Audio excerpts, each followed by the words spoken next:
It's a Saturday once again. Ang bilis po talaga ng panahon, ano? Parang kahapon lang, New Year. Ngayon, February 28, last day of the month. Bukas, March 1 na. Uy, March 2. Pag-uusapan na po kung merong sufficiency in form and substance ang impeachment case ni Vice President Sara Duterte.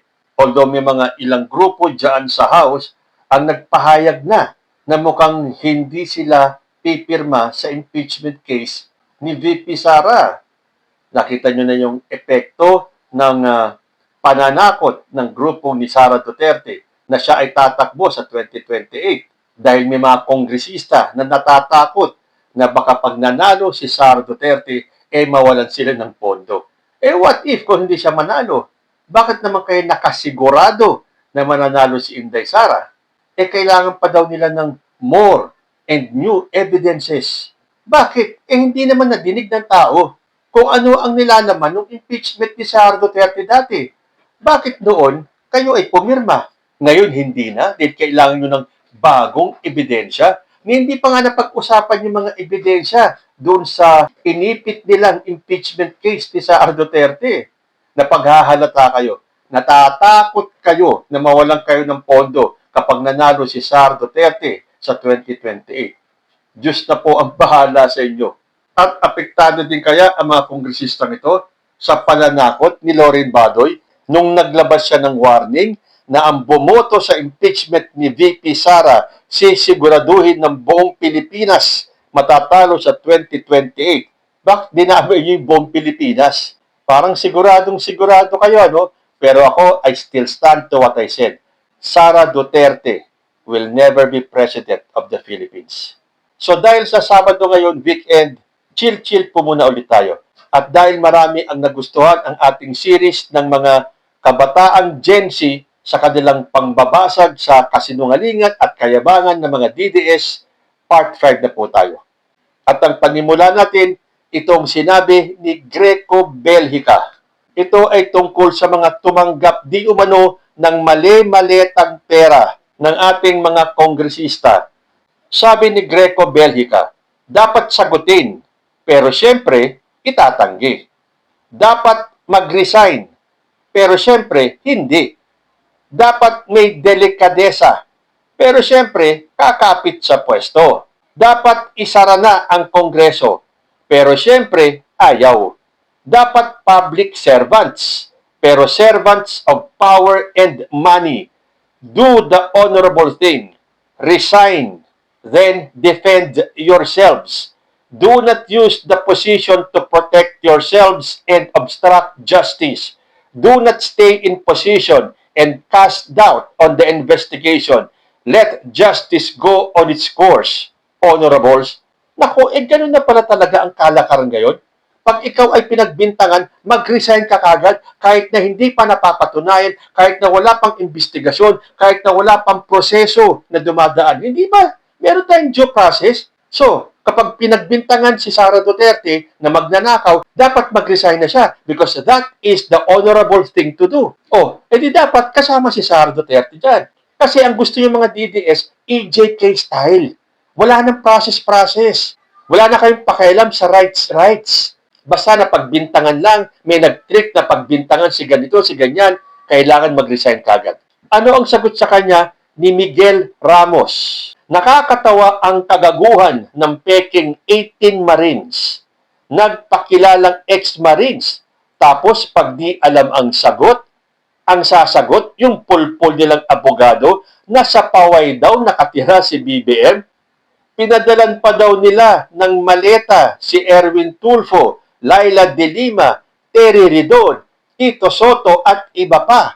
Paano mangyayari nagpadala kayo ng pera galing sa budget ng 2025? Di naman sila nakaupo nun.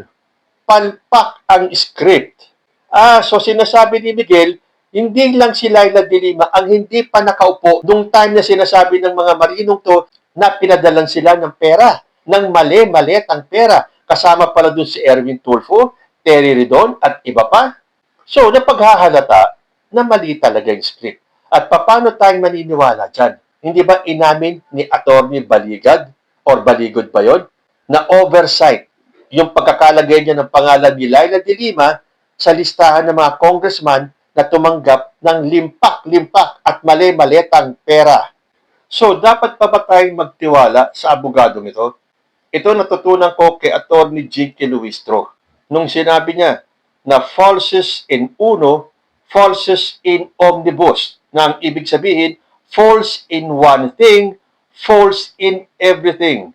It suggests that if a witness lies about a material point, their entire testimony may be considered unreliable. So, hindi ba dapat talagang in-scrutinize at pinag-aralang mabuti nitong si attorney kung talagang kasama ba ang pangalan ni Laila de Lima? So kung diyan nagsinungaling si attorney, hindi na credible yung kanilang testimonya. Dahil pwedeng hindi lang isa ang pinagsinungalingan nila. So sa tingin ninyo, dapat bang mag-resign kagad itong mga binanggit na mga pangalan na tumanggap ng pera? Eh kapag ganun ang gagawin sa mga kongresistang ito, idamay nyo na rin si Sara Duterte dahil matitindi ang mga ebidensyang laban sa kanya. Sunod po natin sa sinabi ni Atty. Rowena Guanzon na malakas ang Duterte-Padilla tandem sa 2028. Nako, sino pa talaga ang magiging Vice President ni Sara Duterte? Si Robin Padilla nga ba? Paano na si Amy Marcos? Eh gusto rin maging Vice President ni Chavit Singson, ni Marcoleta, at ni Maharlika. Totoo ba yan? May nabasa kasi kung sinabi di umano ni Maharlika na siya na lang ang kuning Vice President. Anyway, sinagot sila ni Ana Montemayor. Ang sabi ni Ana, malakas ang tama mo, Buangson. Parehas kayong tatlo, buwang.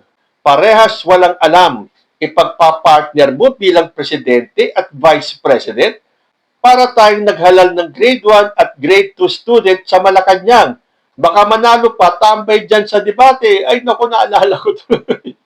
Kaya pala, hindi sumali si Sara Duterte sa kahit na isang debate sa pagka-Vice President noong 2022.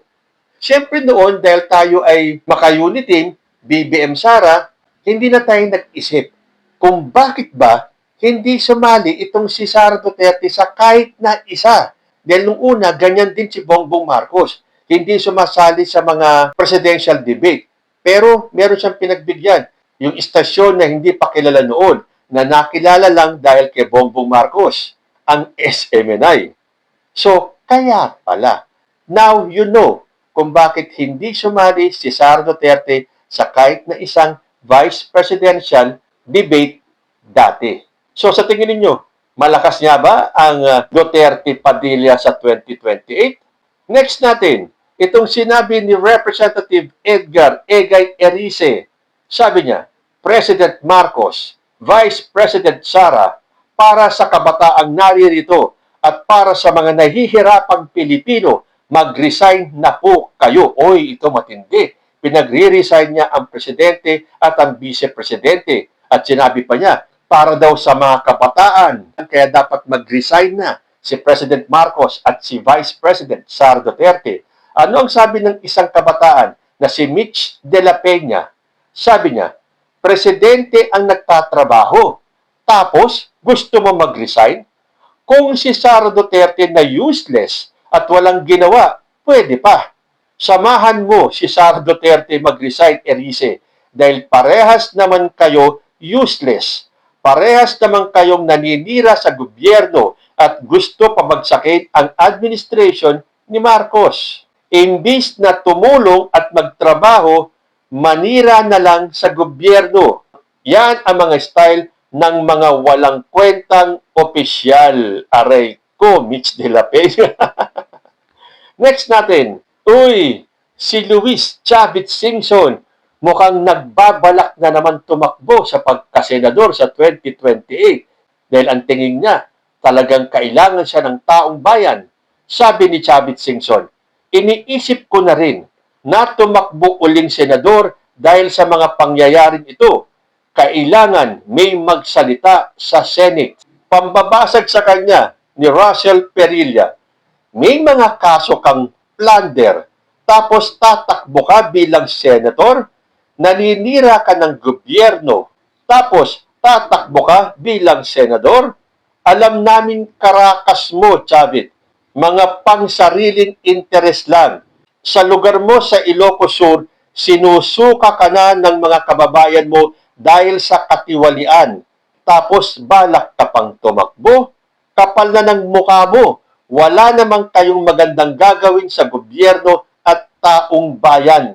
Pero siyempre, lahat naman po may karapatan kung ano ang gusto nilang gawin sa buhay. di tingnan natin, baka this time, manalo si Chavit Singson. Isang one-time, big-time rally lang yan. I-gather lahat ni Chavit Singson ang kanyang mga followers. Tiyak sa inodoro ang bagsak niya. Tuloy po natin. Dito naman sa sinabi ni Robin Padilla tungkol sa hindi niya pagnood ng hearing of charges laban kay dating Pangulong Rodrigo Duterte. Sabi niya, kaya nga hindi ako nanonood kasi masakit para sa akin na tayo, mga Pilipino, tinatrial sa ibang bansa. Sagot naman ni Melinda Damonos sa pagdadrama ni Robin Padilla, mas masakit yung mga nanonood na pamilyang na biktima ng EJK dahil sila ang nawala ng pamilya. Buti sana kung drug lord at addict lang, kaso pati inosente na damay. Hindi mo ramdam ang hinaing ng mga nabiktima, Robin Padilla, dahil magkaiba kayo ng sitwasyon. Ikaw, tuta ng Duterte. Sila ay biktima ni Duterte.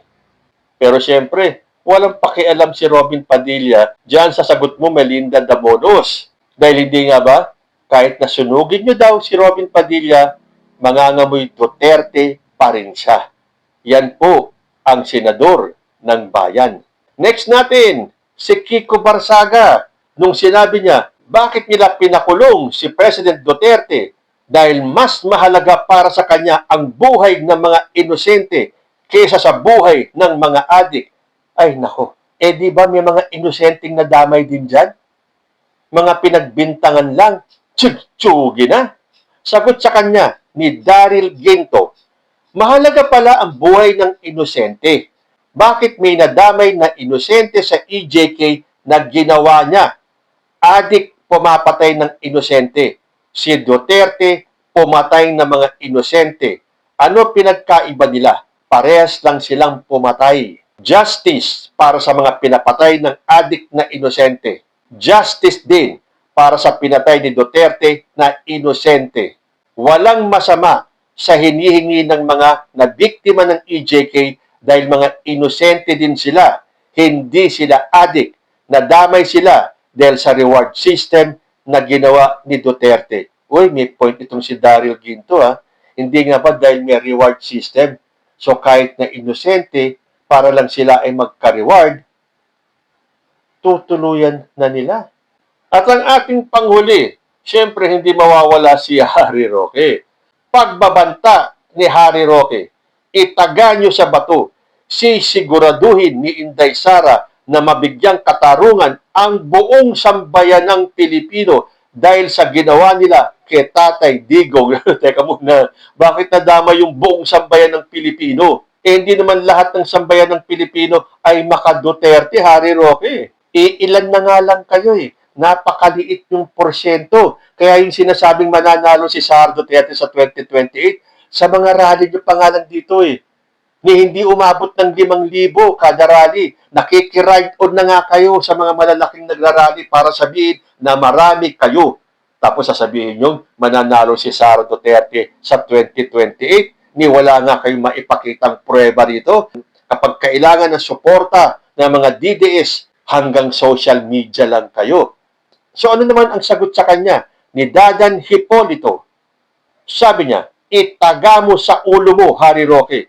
Hindi magiging presidente yung 8080 mong amo na si Sara Duterte at itaga mo sa bato din na hindi ka makakauwi ng bansa hanggat hindi mo mababayaran ang mga kasalanan mo dito sa Pilipinas. Deserve ni Duterte sa ICC dahil sa kawalang hiyaan niya at walang awang pumatay. So nakita nyo, itong ating mga kabataan ngayon, hindi na po sila nananahimik na.